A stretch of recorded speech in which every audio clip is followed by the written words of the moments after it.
Chapter 63, Lord of Ashes. The wind stirred the ashen ground, sweeping over layers of brittle leaves. Slowly, an enormous creature began descending the slope ahead. Sunny swallowed hard, his face growing grim.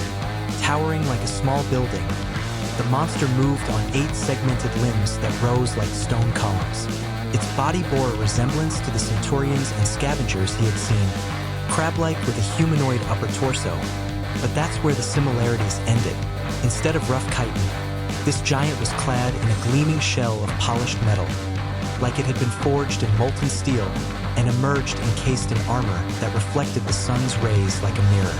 Light shimmered off its chrome-like surface, creating dazzling glints, the source of the shine Sunny had noticed earlier. Despite its massive size, the steel-clad horror moved with a strange grace. It looked like a knight from a twisted legend, noble in appearance but radiating an evil presence. Sunny could have sworn he saw 7 star-like symbols engraved on its chest. Yet this knight was far from noble. It radiated malice, like a demonic warrior born to bring ruin. Its metal body bristled with cruel spikes. For arms extended from its torso, 2 ended in devastating pincers, and the others in long, terrifying sides. The head was unlike that of a scavenger. It bore a near-human face, contorted and beastly, with sharp horns crowning its metallic skull. The very sight of it made Sunny's skin crawl. That thing is terrifying. Whatever it was, this monster clearly outranked centurions, possibly the next evolutionary step in their hierarchy. A leader among them. What were such beings called again? Legates? Praetorians? Holding his breath, Sunny watched as the steel horror descended from the ashen barrow and stopped beside a shimmering soul shard. It glanced briefly at the kneeling centurion. The smaller, awakened creature visibly trembled in its presence. Sunny understood that feeling well. When the demon's gaze had swept across the shadow concealing him, he had felt the same paralyzing fear. Ignoring the centurion, the armored terror picked up the radiant shard and turned to head back under the vast branches of the scarlet leaf tree. Sunny exhaled slowly. "Sunny, what's going on?" Cassie whispered, worry in her voice. He glanced at her and hesitated. "A new threat has appeared. Stay quiet for a little while longer. I'll explain once it's safe." Down below, the centurion slowly rose to its feet again. Sunny hesitated. He needed to follow it to ensure it wouldn't pass too close to their hiding place. But curiosity burned inside him. He wanted to know what that demon was doing atop the ashen barrow. There was no time for careful planning. Acting quickly, he sent his shadow sliding silently across the gray dust. It moved with practiced ease, avoiding the centurion's gaze and scaling the hill in seconds. Just a quick look, that's all. Hidden in the dark shade cast by the giant crimson tree, the shadow crept upward. The hilltop was littered with fallen leaves, and the ashen barrow was vast, larger than any natural rise they had encountered, more like an island in the wasteland. The massive creature's trail was easy to follow, its heavy limbs having left deep impressions in the dust. The path led to the center, where the enormous black trunk of the obsidian tree towered skyward, roots sprawling in every direction. There, under the tree, stood the carapace demon, gazing up at the branches. The soul shard still glinted in its pincer. What's it looking at? Sunny directed the shadow to follow its gaze. Between the blood-red leaves hung several round fruits. One, in particular, looked especially ripe. Then, something unexpected happened. The behemoth gently dropped the glowing shard onto the ground and reached up to pluck the fruit. It did so with care. The fruit detached easily. Holding it like a delicate treasure, the terrifying creature lowered itself and took a slow bite. It's eating fruit? This monstrous thing is a vegetarian? Dumbfounded and unsure of what to make of it, Sunny pulled the shadow back. Time was running out. If he didn't act fast, the centurion would get too far ahead.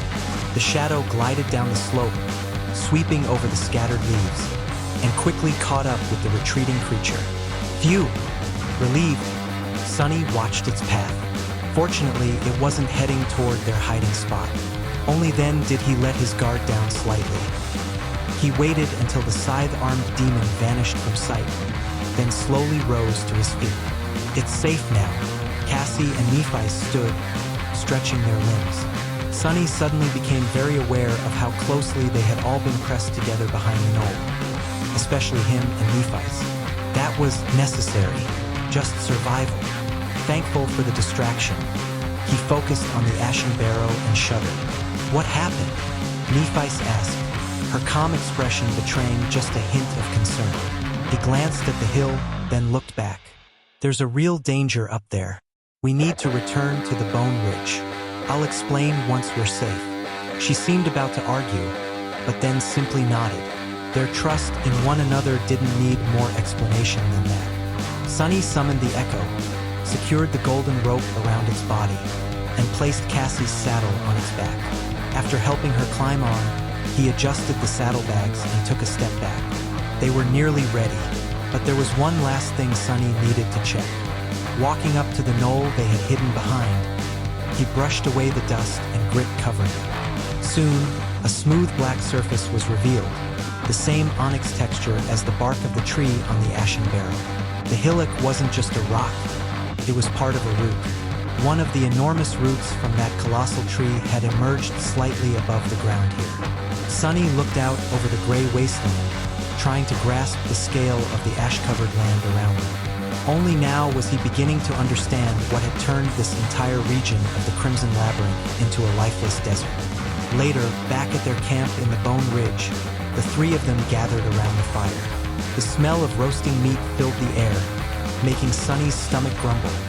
But there were more pressing matters than food. He was in the middle of explaining everything he'd seen. After the Centurion bowed, another one of those armored creatures emerged from the summit. This one was much larger, easily twice the size of the Centurion, maybe 6 or 7 meters tall. It looked like a moving fortress. Nephi frowned, and its armor wasn't chitin. It looked like some kind of metal alloy, smooth and seamless. I doubt we could cut through it. I didn't even see weak points at the joints. Cassie went pale. Nephi, though quiet, clearly didn't like the sound of that. Sunny went on. It had 4 arms, 2 with pincers, 2 with scythes and horns on its head. Its face was a vaguely human, but horribly twisted. The whole thing looked more intelligent than anything we've seen. Nephi was thoughtful. It might be an awakened demon. Creatures with 1 soul core were known as beasts. 2 cores made them monsters. 3 cores meant demons. And those with 4 were called devils. Sunny nodded. Could even be a devil. Either way, I say we avoid that thing completely. Nephi looked at him for a long moment. The silence stretched. Finally, Sunny sighed, then gave a crooked smile. "Let me guess. You want to kill it, don't you?"